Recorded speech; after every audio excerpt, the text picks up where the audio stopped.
A continuación, Panorama.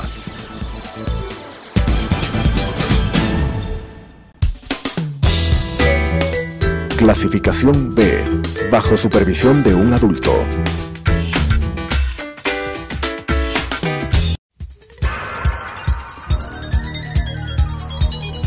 Las opiniones vertidas en este espacio por la producción y dirección del programa son de exclusiva responsabilidad de sus autores y de quienes intervienen en ellos.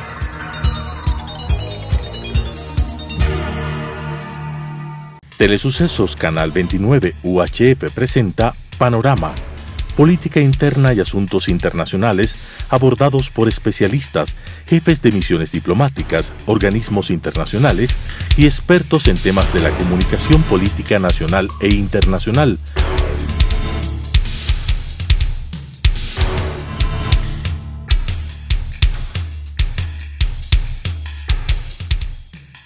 Con la conducción del doctor Edgar Jaramillo.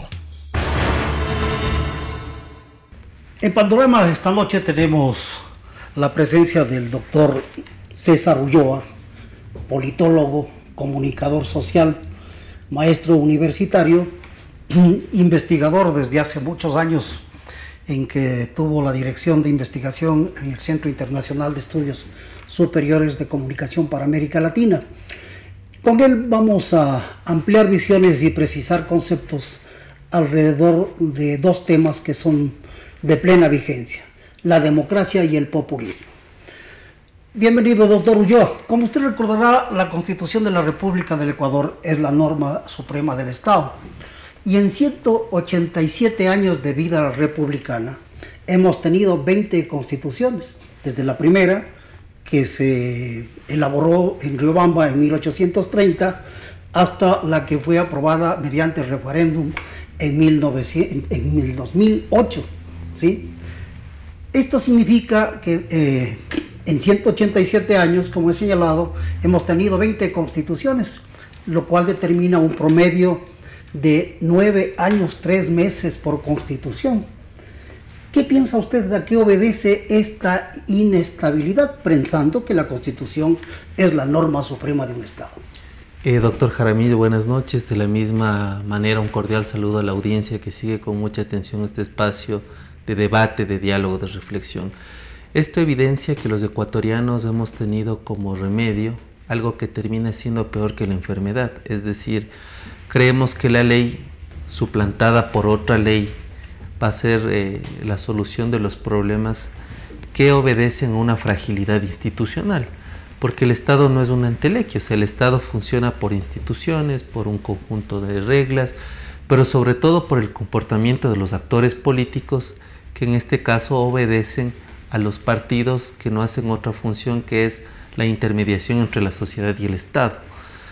El tener un conjunto de constituciones nos da muestra de que nosotros no somos cumplidores de la norma, o que pensamos que a través de una norma nueva se van a resolver una serie de dificultades que vienen desde lo que algunos autores han denominado etapas que el Ecuador no ha superado, como el caudillismo, la excesiva personalización de la política, la fragilidad y temprana aparición de los partidos políticos, y no tener una cultura muy clara sobre los valores de la democracia. Por eso se ha hablado que el Ecuador está dividido en el florianismo, el garcianismo, el alfarismo, el velasquismo y ahora dicen el correísmo. Entonces, al asociar nuestra historia del país a estos periodos, lo que estamos dando cuenta es que existe una excesiva personalización de la política y que siempre las personas han estado sobre el Estado de Derecho, sobre el imperio de la ley y no al revés. Por otra parte, el Ecuador tiene la aparición tardía dentro del concierto latinoamericano de partidos políticos. Recordemos que los más antiguos aparecen en Uruguay, los blancos y colorados, incluso antes de que se inicie la República, y esta aparición que surge, digamos, partidos modernos en inicios del siglo XX, luego con la transición a la democracia en el 79, no pudo consolidarse. Es por eso que las disputas en la actualidad todavía se discuten en función de las personas que integran los partidos, más que en las estructuras, en los programas o en la misma filosofía dogmática que tendrían que tener las instituciones. Eso ha alimentado que el Ecuador tenga una política que enfoque siempre el apoyo o el respaldo a las cualidades o características de un líder, más que a las propuestas que un equipo de trabajo encarga para que ese líder desarrolle, gerencie y lleve adelante un proyecto. En su libro, en su último libro, usted señala que si bien el populismo no pretende suplantar a la democracia, pero revela una crisis de las instituciones, de los partidos. ¿Qué es lo que caracteriza? ¿Por qué emerge el populismo en estas circunstancias?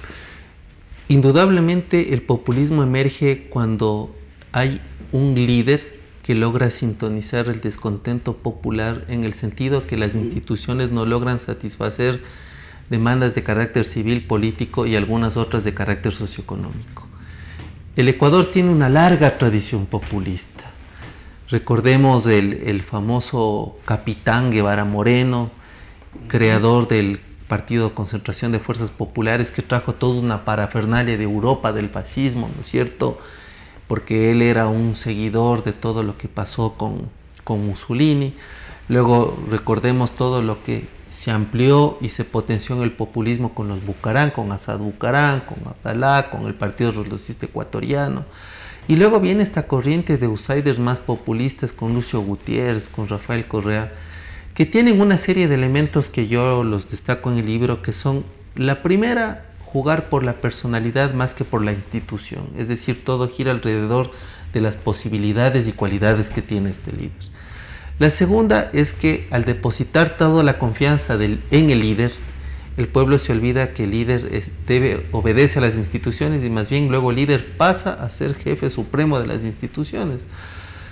La tercera cosa es que en los partidos tampoco ha habido mucha democracia interna, que se diga, es decir, siempre ha habido como coaliciones dominantes alrededor de 2 o 3 figuras, y además cuando hay 2 o 3 figuras que disputan el liderazgo, fracasan los partidos también.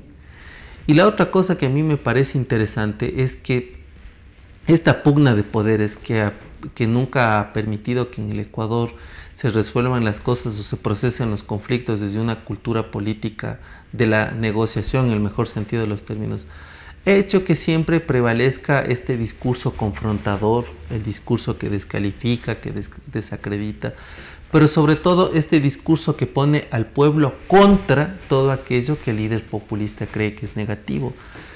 Fíjese, doctor Jaramillo, que a puertas de una consulta popular, un estribillo de cierto sector de la opinión pública asocia la consulta como una suerte de referendo entre correístas y morenistas, cuando realmente el trasfondo de la consulta tendría que ver con un análisis muy minucioso de lo que plantean 7 preguntas, los temas y todo lo que supone eso en la arquitectura institucional del Estado. Pero usted nos está caracterizando lo que es una crisis institucional y que determina esta inestabilidad constitucional en los países. Pero esta inestabilidad no es patrimonio solo del Ecuador. No, indudablemente. Casi todos los países de la región han vivido momentos extremadamente críticos. ¿Qué hace que en unos países sí se asiente el populismo y en otros no cale, no se consolide esta tendencia política? Este es un tema bien interesante, porque si uno mira los indicadores de calidad de la democracia que llevan a cabo algunos institutos, podríamos determinar que en América Latina hay 3 países que no caen en esta tentación del populismo. El uno es Costa Rica, e indudablemente hay una tradición de resolución y de procesamiento de los conflictos con los valores de la democracia y de la paz. Resultado de ello, incluso hay un presidente que fue Nobel en ese aspecto.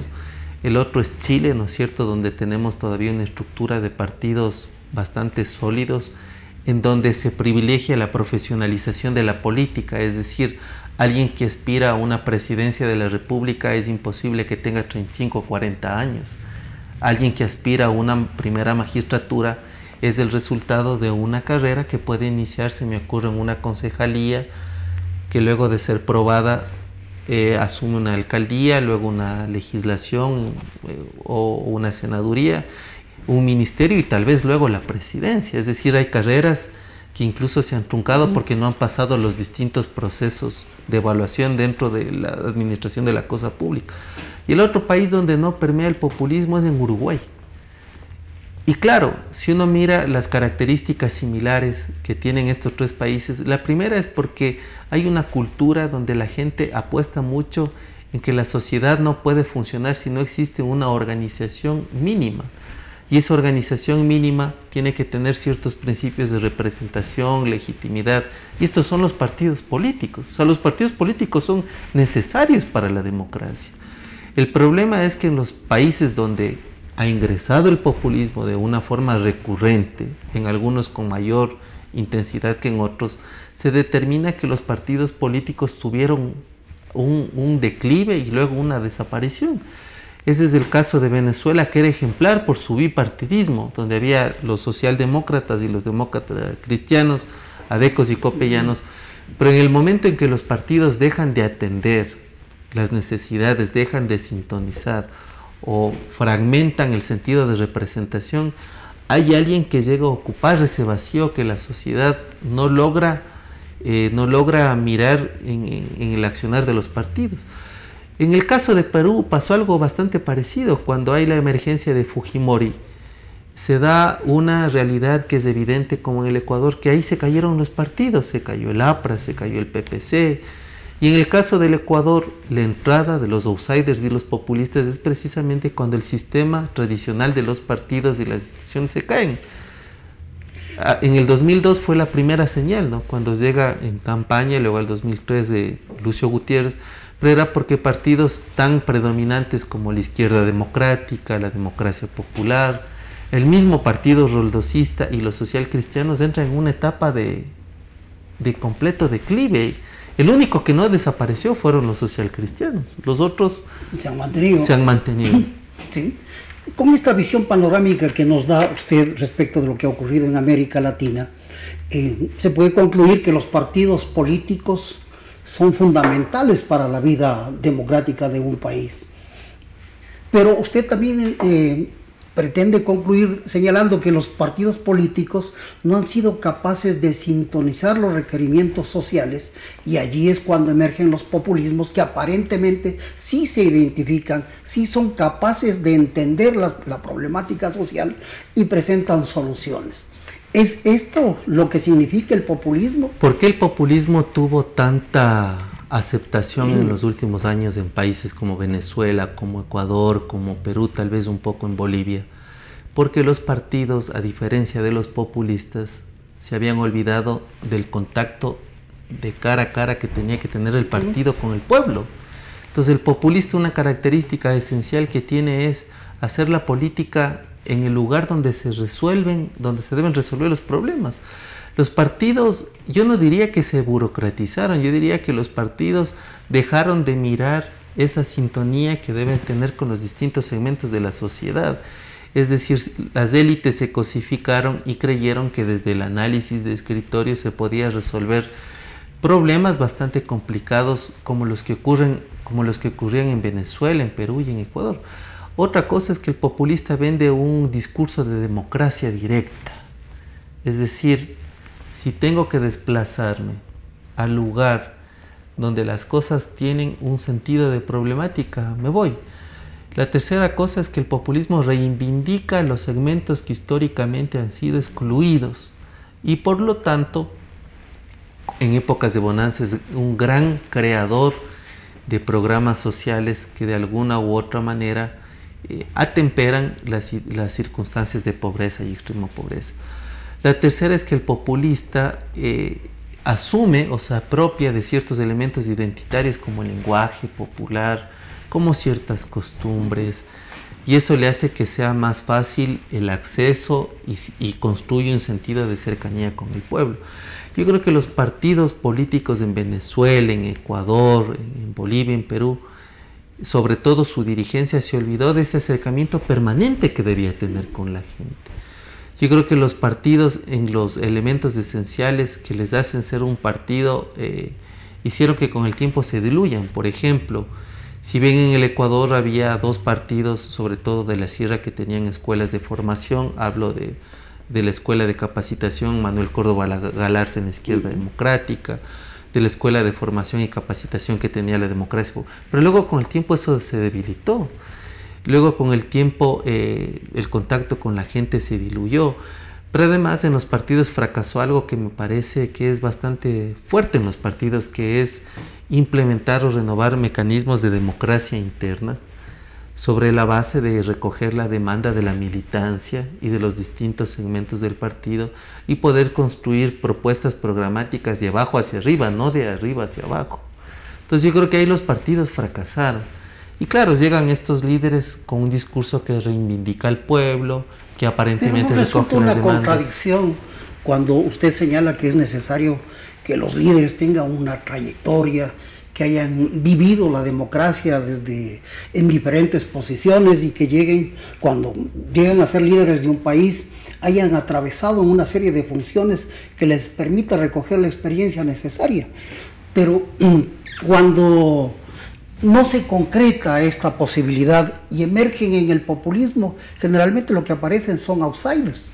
Gente que no ha tenido la experiencia. ¿Cómo explicar esta situación? Esto se explica porque la gente tiene descrédito con todo aquello que significa el accionar de la política, entendido como todo lo que hacen los partidos y los representantes de los partidos, y comienzan a mirar afuera de los partidos o afuera de las organizaciones personas que aparentemente tendrían ciertas capacidades.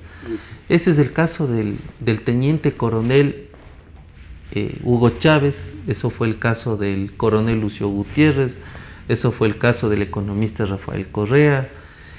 Yo diría que no el caso de Evo Morales, porque Evo Morales tiene una trayectoria distinta como un dirigente sindical, sobre todo en defensa de lo que en Bolivia se conoce como el cultivo de la hoja de coca para una serie de múltiples cosas.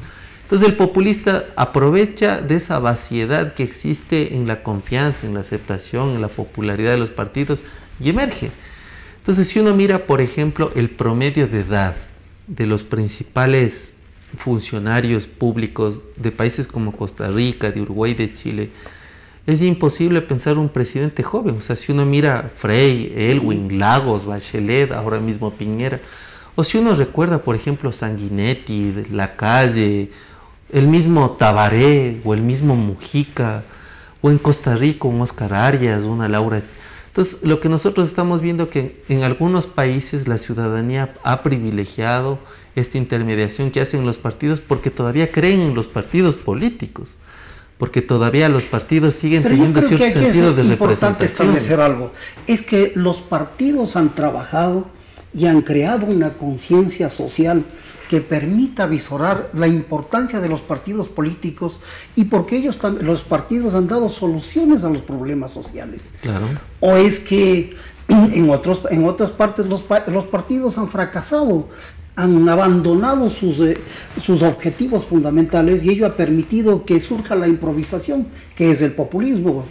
Indudablemente, yo creo que pese a que entre las instituciones los menos calificados son los partidos, sin embargo en algunos países se sigue creyendo en los partidos políticos. Yo personalmente creo que no se puede hacer política sin que exista... Es un régimen democrático. Claro, un régimen democrático, partidos políticos. Pero claro, yo creo que acá en nuestros países los partidos no se pudieron reinventar en el sentido de comenzar a identificar demandas muy propias de las exigencias del mundo actual que pasan por la misma globalización, por la sociedad de la información, el conocimiento y la comunicación, incluso por las amenazas de todo lo que supone el cambio climático, por toda la emergencia de las tecnologías de la información, por las nuevas necesidades de la relación entre centro-periferia, entre ciudades y todo lo que significa lo seccional, por las nuevas maneras de pensar la economía. Entonces yo creo que en la actualidad una de las cosas que se debería mirar con mucha atención es cómo los partidos en la actualidad logran sintonizar con los temas que yo digo, con temas que, por ejemplo, con la pandemia del mundo. Una pandemia del mundo es la corrupción. Los partidos, ¿qué agenda tienen para encarar a la corrupción, por ejemplo?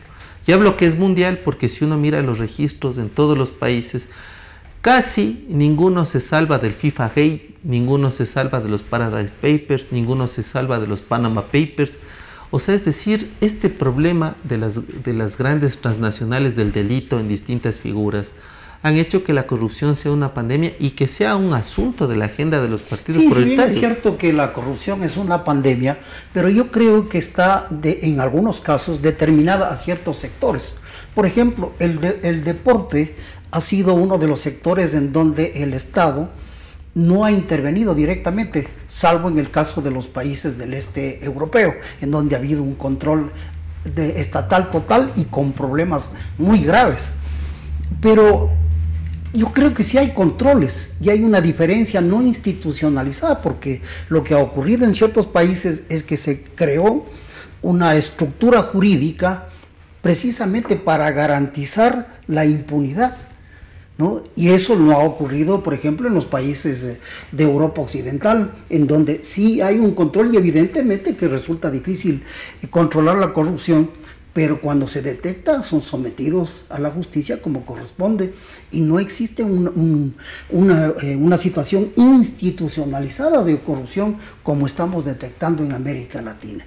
¿No le parece que esto es uno de los problemas también que se ha propiciado a partir de la inestabilidad jurídica que ha existido en el país? Indudablemente. Bueno, los estudiosos de la corrupción determinan que hay 4 factores predominantes para que este fenómeno tenga la potencialidad y pueda atravesar sobre todo las instituciones cuando hay fragilidad. La primera, dicen, hay corrupción cuando no hay un sistema de independencia y cuando todo lo que significa la justicia interna y externa no está bien estructurada, o sea, no hay una arquitectura adecuada y tampoco el proceso de selección de los operadores de justicia es el más idóneo. La segunda cosa es cuando se tiene un sistema y aun cuando esté bien estructurado esto, no se castiga la impunidad. Es decir, la impunidad es lo peor que le puede suceder a un país porque prácticamente la gente llega a desconfiar de la administración de la justicia cuando pasa de lado una serie de cosas.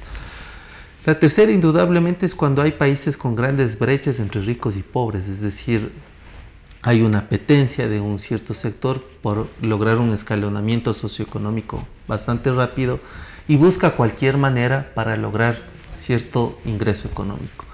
Y la otra que me parece gravísima es que cuando la corrupción llega a tomarse ya los países, se comienza primero a naturalizar, es decir, la gente mira más bien mal a los honestos y luego las prácticas de corrupción, si bien no están formalizadas o no están instrumentalizadas, pero ya hay una jurisprudencia de corrupción. Por ejemplo, hay países donde ya se sabe que hay un tarifario para cuál cosa, que hay otro tarifario para hacer otra cosa. Entonces, claro, eso cuando ya se institucionaliza es bastante grave, porque alguien que va a intervenir, se me ocurre en la contratación de una obra pública, sabe que el tarifario está en función de lo que la obra significa, o paga el 10, el 15, el 20, el 25 o el 30 y reparte entre quienes pagan. Entonces, en el ranking que hace Transparencia Internacional, el Ecuador no ha subido ni ha bajado de los lugares que ha estado ubicado durante estos últimos 10 años. Y eso es un elemento negativo. Es un elemento negativo porque quiere decir que pese a una propaganda tosigante que el presidente todo el tiempo estaba promoviendo, que el Ecuador ha hecho una serie de cambios institucionales, sin embargo, según este ranking de Transparencia Internacional, el Ecuador no es que ha mejorado, está en los mismos lugares que hace 10 años. O peor. O peor después de esto, porque no tenemos la medición de este año, la de este año saldrá el próximo año, ¿no? Nos agradaría muchísimo seguir profundizando en estos temas que usted ha planteado, pero no quisiera cerrar el programa sin preguntarle algo que usted plantea en el libro. ¿Por qué el populismo emerge en unos países y no en otros? Emerge en unos países y en otros no, precisamente por la fragilidad o por la fortaleza de las instituciones. Quiere decir que cuando hay un sistema de partidos que opera en el sentido de que los partidos tienen un programa filosófico, tienen una democracia interna, hay sintonía con la gente, de los partidos sale una propuesta de representación a los diferentes cargos que cualquier estado tiene, es difícil que entre el populismo porque es una sociedad organizada, hay unos mínimos acuerdos entre los actores políticos y además la gente siempre genera un espacio de competencia sana en el sentido que un político se esfuerza por ser mejor que el otro político. En otros países ingresa de mejor manera el populismo porque la gente no mira en la sociedad organizada opciones. Entonces, si hay un descrédito de la política, si hay una fatiga en la política, viene cualquier mesías con un discurso de encantamiento, seductor, persuasivo, que hace que la gente no solo que deje de creer en las instituciones, sino que le sepulta a las instituciones y comienza a mirar las cualidades de este líder. En el Ecuador, la emergencia de estos líderes se da precisamente cuando el sistema no funciona. O sea, si uno mira los momentos en donde aparecen estos líderes, es donde hay los peores criterios de credibilidad en la justicia, en la legislatura y peor aún en las instituciones que controla el Ejecutivo. Es decir, recordemos que la emergencia de Rafael Correa, quien yo creo que cumple con una serie de características del populismo, se da cuando hay el quiebre del sistema de partidos en el Ecuador, cuando el Ecuador no sale de la resaca de una gran crisis económica. Y además veníamos nosotros de un proceso en donde tampoco el gobierno que le antecedió terminó su plazo, es decir, Correa entra con un discurso de reivindicación y de refundación del Estado cuando el sistema político está prácticamente desbaratado, a tal punto que él fue tan audaz de presentarse a una contienda electoral sin presentar listas para diputados. Sí. Eso evidencia claramente lo curioso, lo que eso no pasa en ningún lugar del mundo. Bueno, podemos concluir en todo caso señalando que recuperar la institucionalidad, consolidar los partidos políticos, serían dos temas en los que hay que trabajar profundamente para rescatar y consolidar las democracias de nuestro país. Muchas gracias, doctor Ulloa, por estar con nosotros. Muchas gracias, doctor Jaramillo, las órdenes. Las opiniones vertidas en este espacio por la producción y dirección del programa son de exclusiva responsabilidad de sus autores y de quienes intervienen en ellos.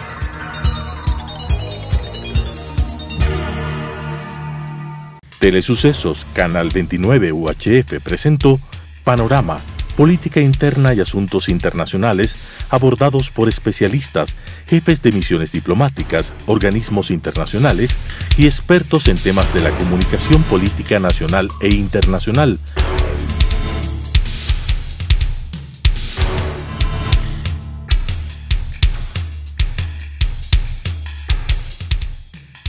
Con la conducción del doctor Edgar Jaramillo.